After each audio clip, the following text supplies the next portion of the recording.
Mushroom chilli எப்படி பண்ணுறது அப்படிங்கிறத பார்த்தலாம். ஃபர்ஸ்ட் நம்ம பேட்டர் ரெடி பண்ணிக்கலாம். அதுக்கு 1/4 டீஸ்பூன் மிளகாய்த்தூள், தேவையான அளவு உப்பு, நான் 1/4 டீஸ்பூன் எடுத்திருக்கேன்.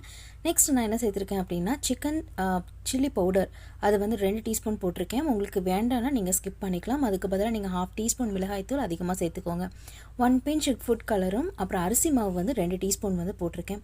அரிசி மாவு நம்ம போடுறதுனால மொறுன்னு வரும், அதுக்காக தான் போட்டிருக்கேன். ஸோ நல்லா மிக்ஸ் பண்ணிவிட்டு கொஞ்சம் கொஞ்சமாக தண்ணி விட்டு ஒரு திக்கான ஒரு பேட்டர் கன்சிஸ்டன்சிக்கு வந்து நம்ம பண்ணிக்கணும்.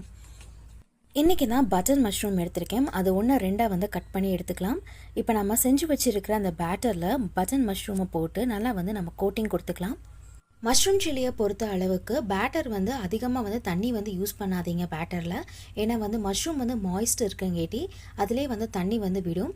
அதனால் பார்த்து சேர்த்துக்கோங்க. இப்போ நம்ம மஷ்ரூம் வந்து சூடான எண்ணெயில் பொரித்து எடுத்தோம் அப்படின்னா சூப்பரான டேஸ்டியான மஷ்ரூம் சில்லி ரெடி ஆயிடுச்சு.